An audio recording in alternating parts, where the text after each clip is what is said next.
haver presenteada que após lida e comprovada será assinada pelo senhor presidente e transcrita em livro próprio.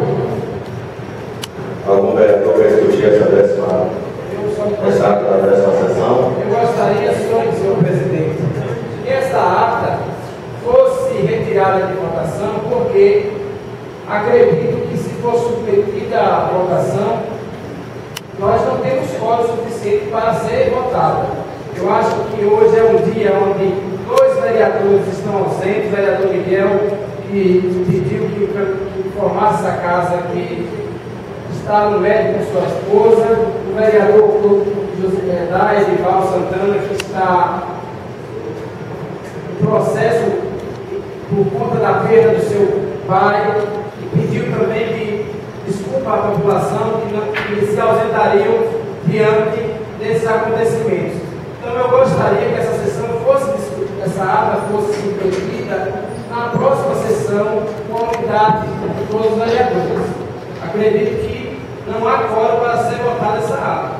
Todos sabem que, se for submetida, pode prejudicar aqui os conselheiros tutelares, que eu, particularmente, vou levantar e vou me ausentar nessa ata.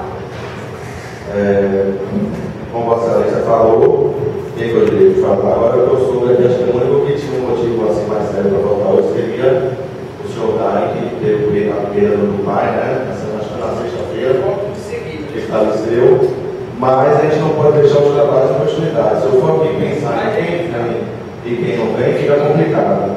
A pauta está aí à disposição, está aí à disposição de todos, está no quadro da Câmara, então nada mais justo que eu faça a votação.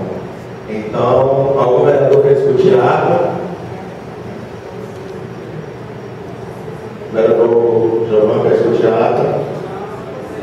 O vereador Marcos quer discutir a ata?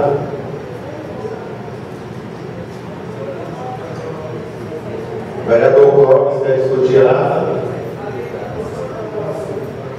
Não, você não vota, você. Sim, eu sei, vocês não votam. Posso submeter, vocês? Então, o vereador Giovanni pode submeter, mas algum vereador quer discutir a ata? O vereador Marcos quer discutir a ata?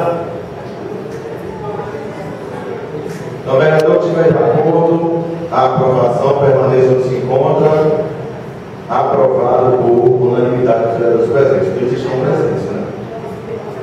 Solicita-se